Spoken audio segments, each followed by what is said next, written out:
Hello, Mike. I'm a first-time caller, long-time moron. You know, I went to Citi Field, and they took Harvey out in 5 innings and blah, blah. Shut up, will you? I'm tired of this Matt Harvey talk. You know what? So what they pull him out? It's a business. They're protecting his arm, but more, he's protecting his arm. He sees a big score coming down the road, 200 mil perhaps when he turns free agent. He doesn't want to blow his arm out. So you know what? Live with it. I'll tell you something else. It's kind of fun because now when he pitches, you can bet on how many innings he's going to stay in the game. How about that? So relax, everybody. I think when it comes time for the playoffs, he'll be pitching. But stop the talk about it. It's exploding. It's making my head hurt. Please stop. You know who loves Matt Harvey? Eli Manning loves him. That's who. You know what? Eli would have come under a lot of scrutiny, a lot of media heat for the way he played on Sunday against the Falcons. He vapor locked again. He had a strip sack.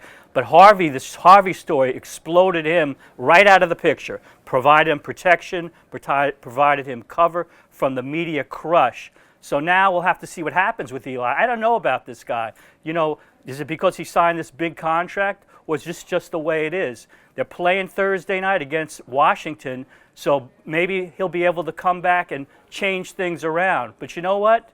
I hope he does, because I can't take this anymore with this guy. From the negative to the positive. We actually have something positive to say. It's about Todd Bowles. He has his Jets 2-0. This man is the anti-Rex Ryan. He is the quiet man, very quiet, very understated.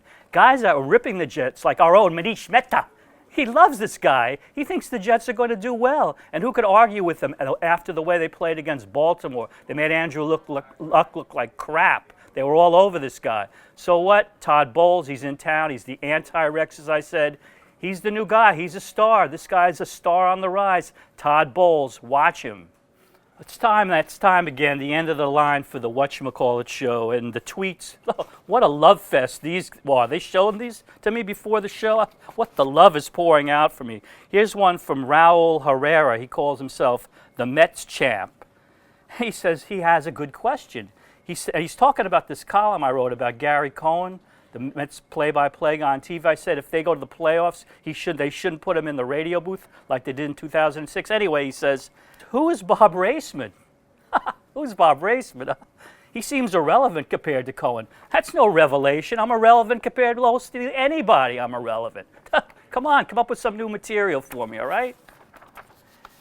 Here's one from Joseph D'Agostino, who calls himself at Power Hitter 23. And he's talking about a Matt Harvey column I wrote a couple of weeks ago. I'm obsessed with Matt Harvey. He says, stop exaggerating. Met fans love the kid meeting Harvey. It's hair follicles that hate your head. That's the real story. What, you don't like? You don't like this? I got hair follicles here. Well, what? I can't please everybody. Sorry about that. Having trouble with my papers here today. Okay, finally we have Matt. He calls himself Kaztalika. He says, you look like you should be giving 5-cent shaves in the streets of Bangladesh. You know, the way things are going for me, that might be a good career option now. Get out of here!